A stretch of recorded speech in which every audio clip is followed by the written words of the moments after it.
Hello everyone. आइए हम लोग आज शुरू करने वाले हैं PYQ सीरीज। ये सीजीएल 2023 के प्री का क्वेश्चन है मैथ का, ठीक है ना। तो हम लोग स्टार्ट करते हैं। देखिए पहला क्वेश्चन है, यदि एंगल सी बराबर एंगल जेड और AC equal to X Z है तो ABC और XYZ के सर्वांगसम होने के लिए निम्नलिखित में कौन सी शर्त आवश्यक है। देखिए सबसे पहले हम दो ट्रायंगल फॉर्म कर लेते हैं, ठीक है ना।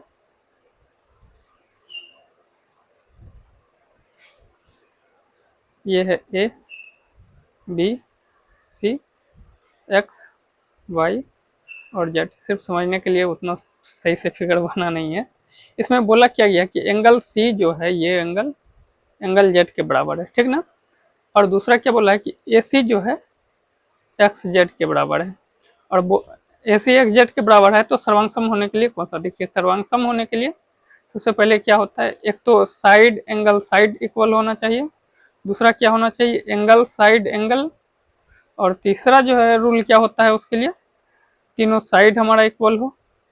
और चौथा जो है वो क्या होता है, एक होता है राइट साइड और साइड। यहाँ पे तो दो साइड और एक एंगल तो मिल गए, साइड और एंगल एक साइड मुझे बराबर मतलब चाहिए। देखिए अगर जब कॉन्ग्रुएंसी होगा तो ये एंगल और ये एंगल के सामने वाला ये दोनों तो सेम होगा ही, लेकिन इसके लिए तो ये एंगल ये वाला जो है ये वाला भी तो सेम होना चाहिए सर्वांगसम होने के लिए। BC बराबर YZ इक्वल होना चाहिए, ठीक ना। और दो ऑप्शन तो ऐसे ही छट जा रहे थे, BC बराबर AB और AB बराबर AC, क्योंकि एक ही ट्रायंगल के दोनों ये दिए हुए थे। और AB बराबर XY, क्योंकि अगर जब कॉन्ग्रुएंसी होंगे तो एक इस एंगल के सामने जो बना हुआ है ये साइड है, इस और इस एंगल ये तो ऑटोमेटिकली सेम होते हैं। अब दूसरा देखिए, दूसरा क्वेश्चन दिया हुआ है क्या, x बराबर -4 और y बराबर -1 और इसका मान पूछा। तो यहाँ पे डायरेक्ट पुट कर सकते हैं हम लोग, जैसे 3 और x क्यों दिया हुआ है तो -4 का क्यों करेंगे तो -64 ये मल्टीप्लाई में होगा। अब यहाँ पे एक सेकेंड, हम अब यहाँ पे देखना है 5x स्क्वायर -4 का स्क्वायर करेंगे तो 64 हो जाएगा, ये तो पॉजिटिव हो जाएगा लेकिन y माइनस में, तो यहाँ पे मेरा क्या हो जाएगा -64 गुना 5 करेंगे तो 320 -320। अब देखिए +12x, x के जगह अगर -4 लिखेंगे और y के जगह -1 का स्क्वायर तो 1, तो यहाँ से -48 हो जाएगा। फिर यहाँ पे y का मान कितना है -1 का क्यों करेंगे तो -1 ही हो जाएगा, और 7 से मल्टीप्लाई करेंगे तो -7, तो यहाँ से हो जाएगा 64 गुना 3 करेंगे तो कितना हो जाएगा -192 -320 -48 -7। एक मिनट यहाँ पे 16, सॉरी ये मिस्टेक कर दिया यहाँ पे, एक सेकेंड।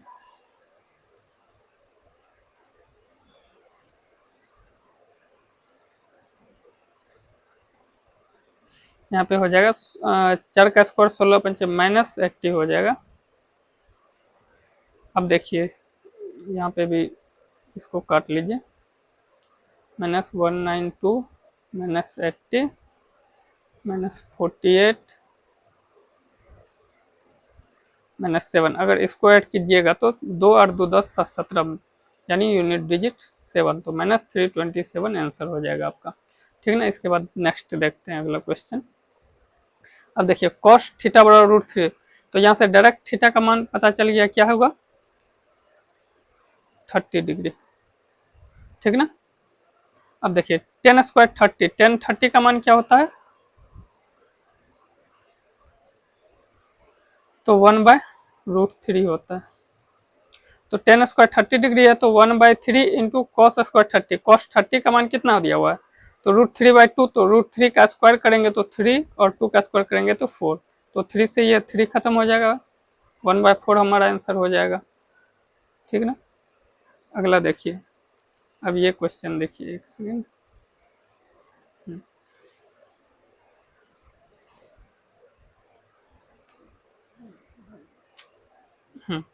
कितने समय में, देखिए 4% वार्षिक दर से ये दिया हुआ है, कितने समय में 4% वार्षिक दर से 10,000 पर उतना ही ब्याज प्राप्त होगा जितना 5% साधारण ब्याज दर पर 4 वर्ष में 8,000 पर प्राप्त होगा। अब देखिए ये दिया हुआ है 10,000 पर रेट कितना 4 और टाइम कितना दिया हुआ है पता नहीं, इक्वल टू कितना होना चाहिए 8000 पर, रेट है 5% और यहाँ पे कितना टाइम दिया हुआ 4 वर्ष। तो यहाँ से देखिए ये 4 से ये 4 कट जाएगा, टी हमको निकालना है उसका, 30 से ये 30 खत्म, टी बराबर क्या हो जाएगा 8 इंटू 5 40 हो जाएगा, 40 और इधर बचा था 10, 10 से डिवाइड हो जाएगा तो क्या हो जाएगा टी का मान 4 ईयर्स, 4 ईयर्स के बाद इक्वल ब्याज दे देगा, ठीक है ना। अब ये देखिए अगला क्वेश्चन, ए एक काम को 25 दिनों में पूरा कर सकता है, बी उसी काम को 30 दिनों में पूरा कर सकता है। वे एक अंतर दिन के आधार पर काम करते हैं, ए से शुरू करते हैं, ए और बी दोनों 5 दिनों के लिए इस तरीके से पालन करते हैं और फिर एक काम छोड़ देता है तो बी शेष कार्य को कितने दिनों में पूरा करेगा। सबसे पहले देखिए यहाँ पे ए जो है कितने दिनों में काम करता है 25 दिनों में, और बी जो है 30 दिनों में काम करता है। तो टोटल वर्क मान लिए 150, तो ए की एफिशिएंसी एक दिन में काम करने की कितनी 6 और बी की एफिशिएंसी कितनी हो गई 5। तो बोलता क्या कि ए से स्टार्ट होता है, फर्स्ट डे ए काम करता तो 6 काम करेगा, फिर उसके नेक्स्ट डे सेकेंड डे ये कौन बी काम करता है तो 5 काम, यानी 2 दिन में 11 काम हो रहा है। तो इसी तरह 5 दिन तक काम करता है, तो मतलब फिर अगला 6 काम करेगा, फिर ये 5 काम करेगा, फिर ए आ जाएगा, ये 5 दिन हो गया। तो यहाँ पे टोटल वर्क कितना हो गया तो 11 11 22 28, तो 28 वर्क मेरा पूरा हो गया। तो रिमेन कितना बचा रिमेन वर्क, तो 150 में से अगर 28 घटा दें तो ये कितना हो जाएगा 28 2 30 132 132 सॉरी 128 ना होगा, एक सेकेंड,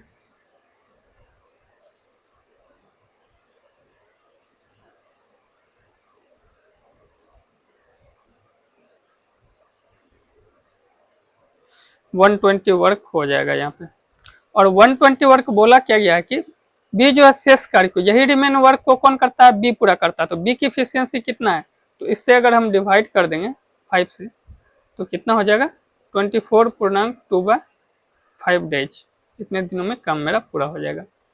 ठीक है, आइए नेक्स्ट फिर देखते हैं। अब देखिए ये क्वेश्चन दिया हुआ है कि यदि 4 संख्या 39 117 17 और y समानुपात में है तो y का मान ज्ञात कीजिए। समानुपात का मतलब क्या होता है कि 39/117 इक्वल टू होना चाहिए 77/y, ये दोनों का रेशियो सेम होना चाहिए। तो 39 से 117 कितना टाइम्स 1/3 हो जाएगा और इधर 17/y, तो y यहाँ से क्या हो जाएगा y का मान 17 इंटू 351 हो जाएगा, ठीक ना आंसर। अब ये देखिए ये क्वेश्चन थोड़ा सा है अच्छा है।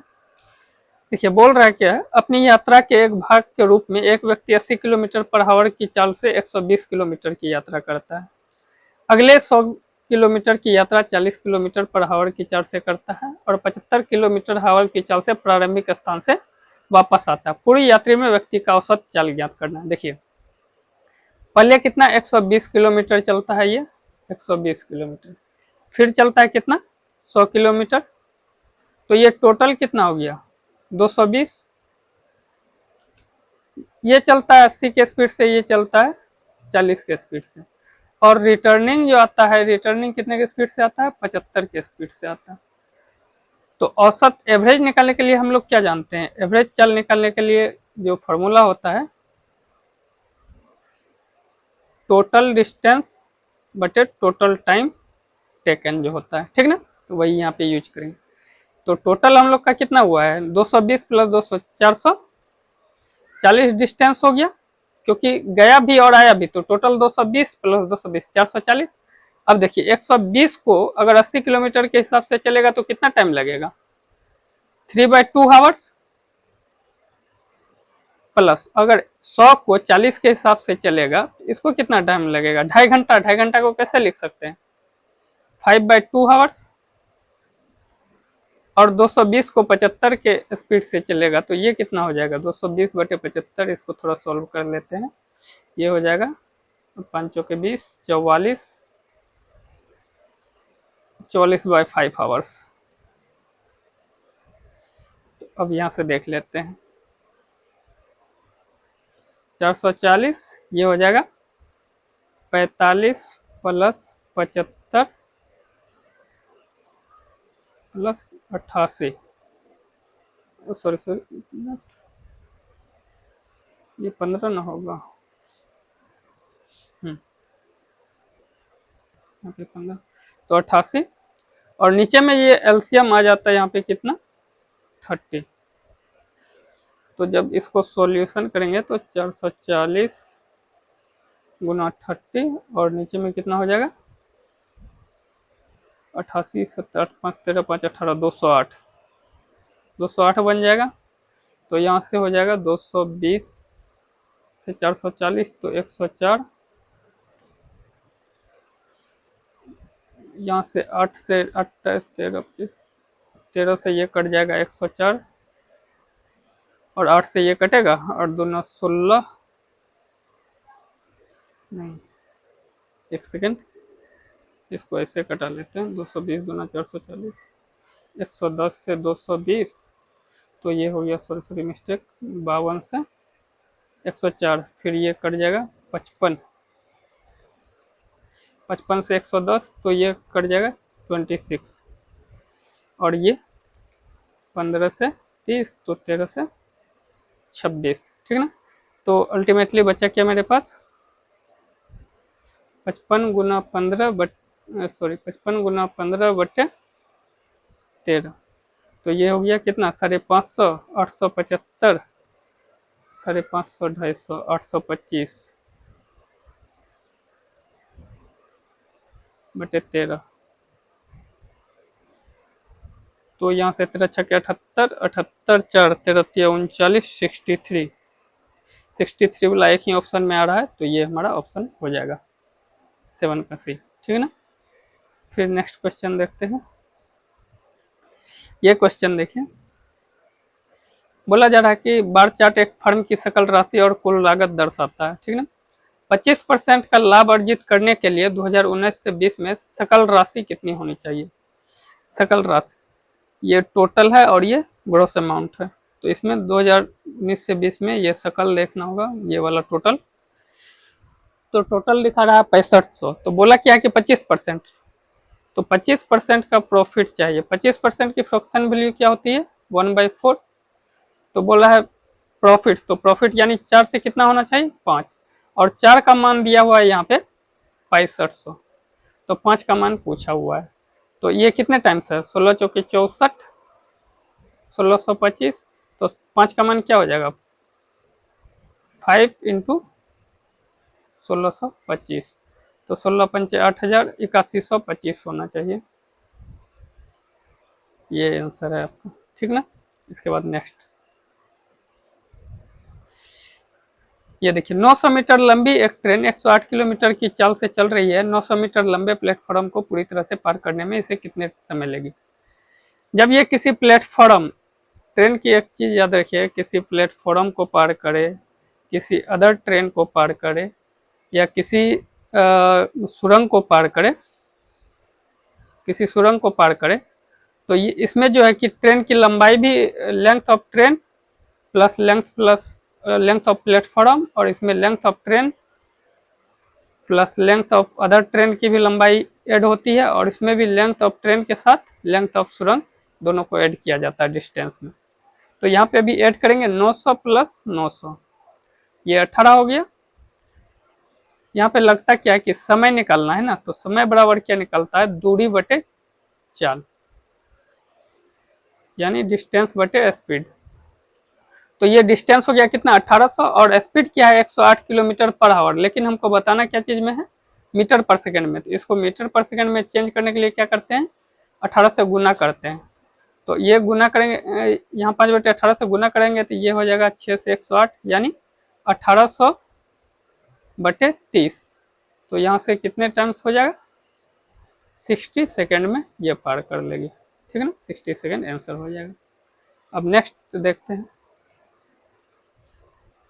देखिए सरसों के तेल का अंकित मूल्य उसके क्रय मूल्य से 25% अधिक है यदि इसे बिना, देखिए यहाँ पे बोला क्या है कि सबसे पहले अंकित मूल्य जो उसके क्रय मूल्य से, ये सीपी है, ये एमपी है, 25% अधिक बोल रहा है, तो यानी 25% 1/4 हो रहा है, तो 4 से कितना होना चाहिए, 5, तो यानी सीपी उसका 4 है, तो एमपी उसका कितना है, 5 है।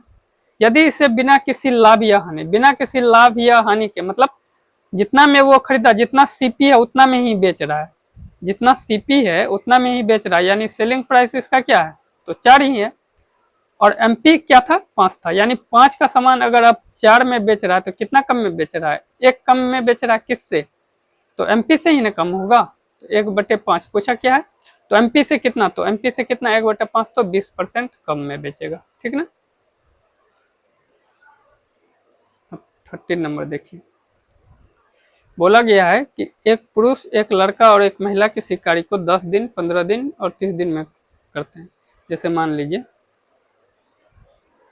मेल करता है 10 दिन में, बॉय करता है 15 दिन में, और वुमेन करता है 30 दिन में। तो टोटल वर्क हम मान लिए 30 यूनिट है मेरा। तो अगर ये 10 दिन में करता होगा मेन, तो इसकी एफिशिएंसी कितनी होगी, 3, और ये 15 दिन में करता है तो इसकी एफिशिएंसी 2, और ये 1 दिन में करता होगा तो इसकी एफिशिएंसी कितनी हो जाएगी, 1। तो अगर तीनों, बोला क्या गया, मिलकर कार्य करने पर एक पुरुष, एक महिला और एक लड़का उसी कार्य को कितने, यानी तीनों मिलाकर, male plus boy plus women, तीनों मिलाकर कितने, तो तीनों मिलाकर कितना काम, 3 2 5 1 6, 6 काम 1 दिन में कर रहे हैं, तो 30 काम को करने में कितने दिन लगाएंगे, तो 6 से डिवाइड कर देंगे तो कितने दिन हो जाएंगे, 5 डेज, इसका आंसर हो जाएगा, ठीक ना। एक ये क्वेश्चन देखिए, ये क्वेश्चन क्या दिया हुआ है कि 265 का पावर 4081 प्लस 9 को 266 से भाग करने पर क्या शेषफल बचेगा। देखिए 265 का पावर 4081 प्लस 9 बटे 266, तो रिमाइंडर पूछा है। अगर ये देखिए p प्लस, एक सेकेंड, एक को होता है क्या, पी के प्लस 1 बटे पी का पावर n, और पी के माइनस 1 सॉरी पी के माइनस 1 का पावर n बटे p। तो इसमें जो होता है क्या, रिमाइंडर जो हमेशा बचता है 1 का पावर n बचेगा, ठीक ना। और इसमें जो है रिमाइंडर क्या बचेगा, 1 का पावर n कुछ भी हो तो 1 ही बचेगा। इसमें जो है रिमाइंडर बचेगा -1 का पावर n। अगर n यहाँ पर इवन होगा तो ये हो जाएगा 1, अगर ऑड होगा तो रिमाइंडर हमेशा बचेगा -1, ठीक ना। तो वही यहाँ पे कॉन्सेप्ट अप्लाई करना है। तो ये 265 को कैसे लिख सकते हैं, 261 इंटू 1 माइनस 1 का पावर 4081 प्लस 9, ठीक ना। अब इसको जब डिवाइड करेंगे तो -1 का पावर क्या आएगा रिमाइंडर में, 4081, और 81 मेरा क्या है, 4081, ये तो ऑड है, तो यहाँ से रिमाइंडर मेरा बच जाएगा -1 प्लस 9, क्योंकि 266 से 9 को डिवाइड करेंगे तो रिमाइंडर 9 ही होगा। तो -1 प्लस 9 कितना हो जाएगा, 8 मेरा फाइनल रिमाइंडर।